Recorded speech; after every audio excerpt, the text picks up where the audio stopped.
Hey guys, what's going on? Welcome back to another episode of my Manchester United career on FIFA 15. The first month of the second season is done. It was such a grueling task for Manchester United. We had to play City in the Community Shield, then we had Liverpool at Anfield, which was the first game of the season. Then we had to play Chelsea and Arsenal. I think we did alright though.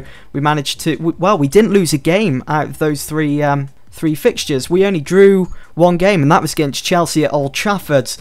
The other two fixtures where we were on the road, you would have thought that we would have won at Old Trafford, right? But the other two fixtures against Liverpool and Arsenal, we managed to come away with maximum points. So not too bad to the start of the season. Also, the transfer window is now shut until January. The summer saw the return of the one, the only Cristiano Ronaldo back home where he belongs. I also managed to sign young centre-half Marquinhos from PSG. And the big one is that Falcao is back at Manchester United. He is reinstated as my number 9. So wow, what a team I have now at my disposal. Don't forget, we've got the Champions League coming up very soon. You guys will see the draw of the group stages a bit later on in this video. And you know, I need players like Falcao, Ronaldo, Di Maria to help us have a good run in the Champions League this season. It's our return to the Champions League. So I'm going to be aiming for quarterfinals, semi-finals, and if we can get to the final, then that's an absolute bonus for United. But it's not going to be easy, let's put it that way. So anyway, our first game of this video, guys, was in the Capital One Cup against Cheltenham. Now, last season's Capital One Cup competition for United certainly wasn't the best. I remember we got knocked out against Sunderland, such a dreadful game. We had 2 players sent off, and obviously Sunderland, they just took advantage of that, and they managed to beat us. It was such a scrappy game as well, I remember.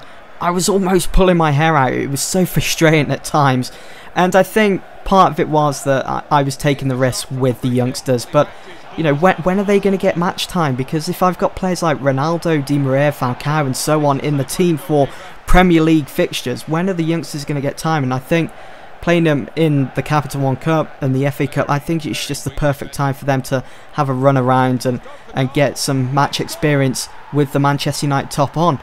In this game anyway against Cheltenham, it would be Adnan Januzaj before half-time that would put Manchester United into the lead from a decent run into the box. Bit of skill here and there. It didn't really work out as he was intercepted. They did challenge him for the ball, but he still managed to push his way through into their box and have a crack on goal, and it did actually pay off for him as the ball bulged into the bottom right hand corner. In the second half though, Cheltenham came back at United, had a few chances on goal. Lindegaard, as you saw there, pulled off a fantastic save. I really thought the ball was going to be fine in the top right hand corner, but what a save from Lindegaard. Couldn't prevent it from going out for a corner, but I'm very happy with that save, and he's certainly impressing me maybe to start picking him for the first team when it comes to Premier League games. And look at that for an opportunity for Richards. Through on goal, one-on-one with Lindegaard, and just when I thought he was going to be slotting that home, he puts it over. I'm sure his manager would have had a word with him after the game, but I kind of felt as though I wanted a word with Van Persie. I know it's just a computer game, but look at these chances. 2 chances from Van Persie as he came on. I thought I was going to bring him on. He was going to make such a difference, maybe grab a couple of goals for himself. But no, he absolutely embarrassed himself in such a small game, really. Very disappointing, very embarrassing for him. But we managed to hold out for a 1-0 win as we advance through to the next round of the Capital One Cup. Really, United should be winning by 2, 3, maybe even 4 goals against a team like Cheltenham. But anyway, here is the Champions League group stage draw. So in Group A, you've got Arsenal, Inter, Real Sociedad, PSV. In Group B, you've got Manchester City, Fenerbahce, Marseille and Copenhagen. And then you've got Group C, which will see Bayern Munich take on the likes of Zenit, Benfica and Lech Poznan. I think that's how you pronounce it. Group D, you've got Chelsea, Juventus, that'll be a big game that, Spartak Moscow and Anderlecht. In Group E, PSG, Atletico Madrid, Wolfsburg and Olympiacos. And then in Group F, which is Manchester United's group, we will have to play Milan, Sporting Lisbon and Celtic, all home and away. Some big games there, especially the AC Milan game where we will have to face them at the San Siro. In Group G, you've got Barcelona, Bayer Leverkusen, CSKA Moscow and Ajax. And finally, in Group H, you've got Real Madrid, Borussia Dortmund, Saint Etienne and FC Basel. So not a bad draw at all, and you can see that our first game in the Champions League will be, and keep in mind this is United's return fixture to the Champions League. It was against Sporting Lisbon and it will be played at Old Trafford of all places. Fantastic, I'm sure the crowd will be up for that one. And let's not forget, United also possess 3 players that originated, would you say, from Sporting Lisbon: Rojo, Nani, Cristiano Ronaldo. Maybe not so much Rojo, because I believe he moved from Spartak Moscow to Sporting Lisbon, but I know that Nani and Ronaldo, they went up through their youth team and obviously got into the first team, eventually making their move to United. But anyway, that game against Sporting Lisbon, it's going to be an emotional ride.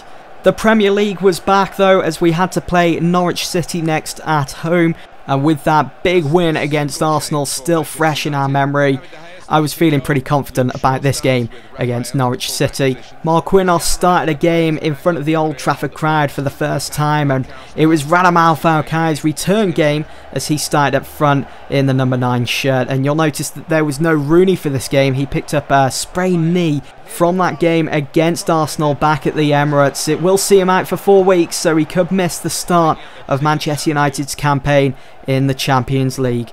18 minutes into this game, Cristiano Ronaldo was terrifying the Norwich defenders, eventually fed the ball through to Di Maria, who's swinging the cross, picking out the head of Radamel Falcao, and what a dream return it would have been for him if he had made it 1-0 right there, so early on in the game. Ronaldo and Rafael linked up nicely down that right side. Eventually Rafael passed the ball into the box for Falcao, and of course Falcao couldn't help himself. He had to get on the score sheet, making it 1-0 to Manchester United, and it was a dream return for him as the cameraman gets involved.